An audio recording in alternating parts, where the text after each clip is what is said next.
ফিতর মানে হলো আল্লাহ রব্বুল আলামিনের হাবিব একখানা হাদিসে মুবারাকা হযরত আনাস রাদিয়াল্লাহু তাআলা قال قدم رسول الله صلى الله عليه وسلم المدينة ولهم يومان يلعبون فيهما فقال هذان اليومان হযরতে আনাস রাদিয়াল্লাহু তাআলা হইতে বর্ণিত তিনি বলেন কাদিমা রাসূলুল্লাহ সাল্লাল্লাহু আলাইহি ওয়াসাল্লাম একদা নবী পাক সাল্লাল্লাহু আলাইহি ওয়াসাল্লাম মদিনায় আগমন করলেন মদিনায় আগমন করার পরে ওয়ালাহাবুন ইয়াউমানে ইয়ালআবুনা ফীহিমা তখন যাইয়া দেখলেন মদিনাবাসীরা তখন 2 দিন তারা কি করে তারা খেলা ইয়ালআবুনা ফীহিমা 2টা দিন শুধুমাত্র খেলাধুলায় তারা কাটিয়ে দেন নির্ধারণ করেছে ফাকাল মা হাদাল ইয়াউমান তখন ওই মদিনাবাসীদেরকে আল্লাহ রব্বুল আলামিন আল্লাহর হাবিব জিজ্ঞাসা করলেন হে মদিনাবাসী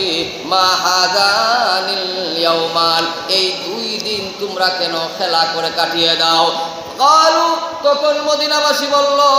কুন্না নালআবু ফীহিমা ফিল জাহিলিয়াতে আল্লাহর নবী তখন প্রশ্নের উত্তর দিতে যাইয়া মদিনাবাসী তখন বলল ও আল্লাহর নবী যখন আমাদের আগেকার আইয়ামে জাহিলিয়া আমাদের পূর্বপুরুষরা এই 2 দিনটা খেলাধুলা কাটাইয়া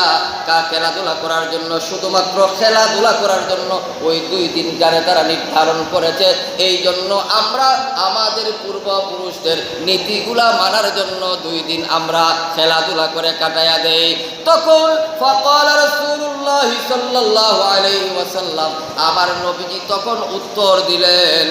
ইন্নাল্লাহা কাদ আবদালাকুম ফীহিমা খায়রাম মিনহুমা ইয়াউমাল আযহা হে মদিনাবাসী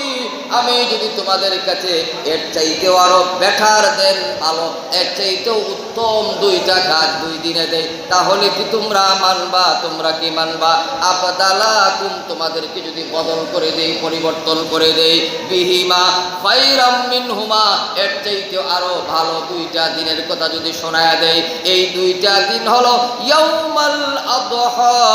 ওয়া ইয়াউমাল ফিতর অর্থাৎ তোমরা ও মদিনাবাসীরা আজ থেকে আর খেলাধুলা কাটিয়ে এই 2 দিন তোমরা অতিক্রান্ত করবা না আমি নবী ঘোষণা করে দিলাম একদিন তোমরা ঈদুল আযহা পালন করবা আর একদিনের নাম হলো ঈদুল ফিতর সুবহানাল্লাহ